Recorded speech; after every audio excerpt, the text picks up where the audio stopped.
Hi. నేను ఈ Kannappa release అవ్వక ముందు జ్యోతిర్లింగాలు గుళ్ళని తిరగాలని దీనికి ముందు ఒకసారి చెప్పాను. నేను నిజానికి ఒకటి ఒప్పుకోవాలి. కన్నప్ప మొదలు పెట్టక ముందు నేను అంత పెద్ద శివభక్తుడిని కాదు.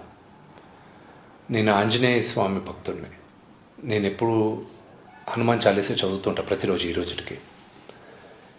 కన్నప్ప కథ రాసేటప్పుడు ఇంకా కథలో డీప్గా వెళ్తున్నసరికి నా రీసెర్చ్లో చాలా మార్పులు జరిగాయి. నాలో నాకు పర్సనల్గా చాలా మార్పులు జరిగాయి.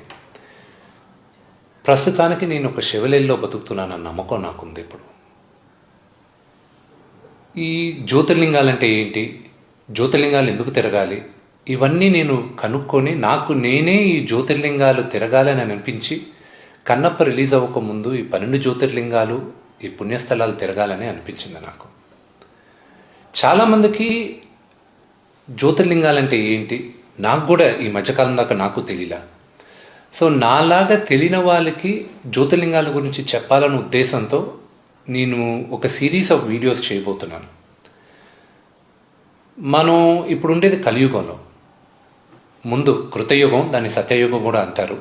దాని తర్వాత త్రేతాయుగం, దాని తర్వాత ద్వాపర యుగం, ఇప్పుడు కలియుగం. సత్యయుగంలో మనం తపస్సు చేస్తే దేవుడికి దగ్గర అవుతాం, మనకి పర్పస్ ఆఫ్ లైఫ్ తెలుస్తుంది అని నమ్మాం. ఇప్పుడున్న కలియుగంలో నమ్మకం ఏంటంటే పుణ్యస్థలాలు తిరుగుతూ మనం దేవుడికి దగ్గర అవుతామన్న నమ్మకంతో మనం ఈ భూప్రపంచాన ఎందుకు ఈ జన్మెత్తాం అన్న పర్పస్ కూడా అర్థం అవుద్దని నమ్మకం. ఈ 12 జ్యోతిర్లింగాలు చాలా పవర్ఫుల్ అయిన ప్లేసెస్. శివుడు మానవుల మధ్యన తిరిగాడన్న నిదర్శనం ఈ 12 జ్యోతిర్లింగాలు.